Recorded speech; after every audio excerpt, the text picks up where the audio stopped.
When you rent space in a public cloud, you aren't renting a physical machine, you are renting a fraction of one. Multiple independent organizations share the exact same physical servers, an architecture known as multi-tenancy. To keep these tenants separated, cloud providers use software called a hypervisor. A hypervisor is a process that creates and runs virtual machines, or VMs, allocating memory and processing power while maintaining a strict logical wall between different users. But software walls have physical limits. While the hypervisor isolates operating systems from each other, it cannot partition the underlying hardware components, specifically the CPU's internal data caches. The microscopic memory banks baked directly into the processor are shared by every virtual machine executing code on that chip. Cloud providers optimize their infrastructure for maximum efficiency, packing as many virtual machines onto a single processor as possible. By forcing independent VMs to compete for the exact same physical cache, that drive for density creates a hardware-level channel where data can leak across logical boundaries. In 2009, researchers presented a paper titled, "Hey You, Get Off of My Cloud," at the ACM Conference on Computer and Communication Security. They tested these hardware vulnerabilities directly against Amazon's Elastic Compute Cloud, or EC2. EC2 is a web service that provides secure, resizable compute capacity in the cloud. The objective of a cross-VM attack is to extract sensitive data from a target without ever breaching their operating system or breaking their encryption protocols. The attacker remains completely outside the victim's virtual environment. To pull this off, the researchers developed a 4-phase attack pipeline: cartography, co-residence, verification, and exploitation. Successfully executing this pipeline requires discarding the idea that the cloud is an unpredictable, nebulous entity. An attacker must map and manipulate the provider's infrastructure as a rigid, deterministic machine. The first obstacle in the pipeline is visibility. Cloud providers intentionally obscure the physical locations and internal routing paths of their virtual instances to prevent targeted attacks.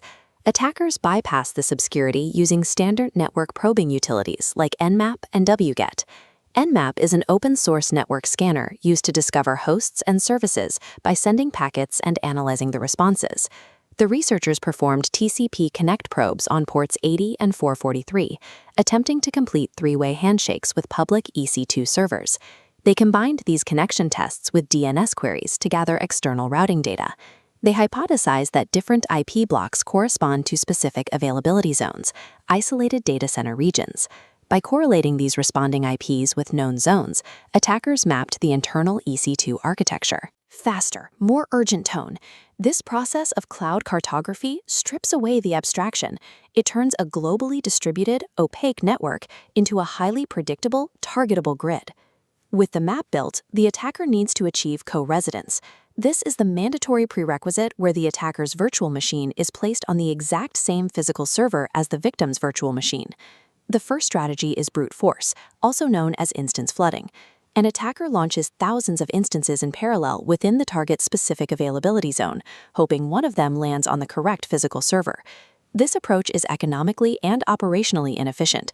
Launching that many instances costs money, and it creates a massive spike in activity that cloud security systems can easily detect. A stealthier method is placement locality. This technique exploits the provider's resource allocation algorithms, which inherently cluster instances launched around the same time. By launching a small number of attacker VMs sequentially or concurrently during the target's known launch window, the attacker forces the cloud scheduler to group their instances with the victims. In the 2009 study, launching just 20 instances within 5 minutes of a target resulted in a 40% success rate for achieving co-residence. The algorithms designed to balance server loads and optimize hardware usage inadvertently create highly predictable placement patterns. Attackers weaponize the system's own efficiency to physically locate their targets. Once the instances are launched, the attacker must confirm they actually share physical hardware with the victim without triggering intrusion detection systems. The simplest method is a network latency check. By measuring the time it takes for a packet to travel between the two instances, an attacker looks for sub-millisecond round-trip times. Two machines sitting on different server racks will have slight measurable delays in communication. Two virtual machines routed through the exact same physical motherboard will exhibit near-zero latency. Attackers use tracer route to record the exact packet path. The first network hop is DOM0, the hypervisor's domain. If both VMs route through the exact same DOM0 IP, they are guaranteed to share the same physical machine. By analyzing microscopic discrepancies in network timing and routing paths, an attacker proves physical proximity to their target, all while appearing as normal network traffic. Now that co-residence is verified, the attacker can exploit the hardware flaw, the shared CPU data cache. They execute a side-channel technique, called the prime phase, the trigger phase, and the probe phase. In the prime phase, the attacker reads a large buffer of memory to intentionally fill the shared CPU cache with their own data blocks. Next is the trigger phase. The attacker enters a busy loop, waiting for the victim's virtual machine to perform a computational action, like processing an incoming HTTP request. Finally, in the probe phase, the attacker measures exactly how long it takes to read their original data back from the cache. If the victim performed a calculation, they had to overwrite parts of the cache to do it. When the attacker probes the memory, they will experience high latency because their data was evicted and must be fetched from main memory, indicating a binary 1.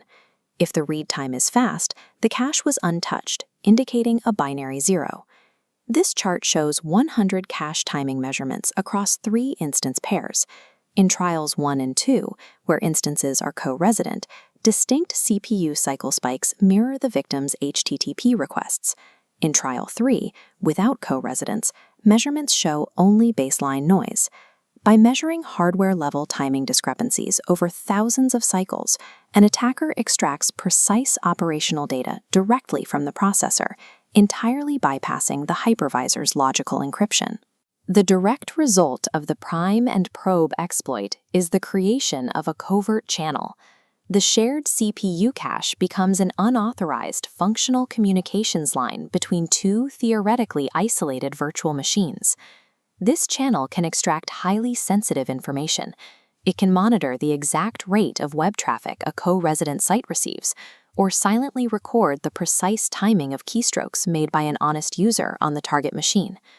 At its theoretical extreme, analyzing these access patterns allows an attacker to reconstruct cryptographic keys, extracting RSA or AES secrets directly from the silicon. The physical reality of shared silicon hardware invalidates the assumption of absolute data privacy in a public cloud environment. Hardware-level cache partitioning or dedicated single-tenancy models can prevent side-channel attacks by ensuring resources are never shared. But implementing true physical isolation destroys the dense multi-tenant architecture that makes public cloud computing economically viable in the first place. As long as hardware is shared to keep costs down, multi-tenant cloud security will remain a continuous architectural compromise between economic scale and physical vulnerability.